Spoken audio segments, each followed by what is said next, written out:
Which of the following answers refer to common battery types that can be found in modern portable devices? Something like external batteries, or your phone, maybe even these remote controllers. Talk about an AR headset. Lots of stuff in our today's world have batteries in it. So it's important to know what kind of battery technology is out there. You don't need to know anything specific, but it's nice to know, just have a general overview of what's happening. So which of the following answers refer to common battery types that can be found in modern portable devices? We're going to select two. We have two options here, two main ones. I'm going to go over two of them that are not used anymore. So these were previously used, they're old battery technologies, and they're rarely found in modern portable devices.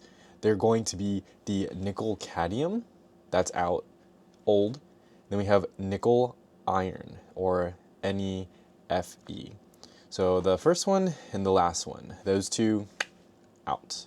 Those were used in batteries past, not really anymore. Those are kind of phased out. And also nickel metal hydride, or NiMH batteries, they were also common in portable devices, but they're also phased out. It's really hard unless you're kind of in the sphere of knowing a little bit about batteries, but the two answers, things most commonly used in today's electronics, are going to be lithium iron or lithium iron polymer batteries. These are the two most common. The Tesla that I have outside, my Tesla, has lithium iron phosphate battery, and I think that is somewhat similar to lithium iron polymer.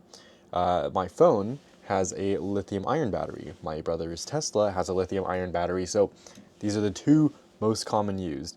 You just kind of have to remember it. It's not really the best remembrance way, other than if they're newer, they start with Li. Newer batteries use a lot of lithium.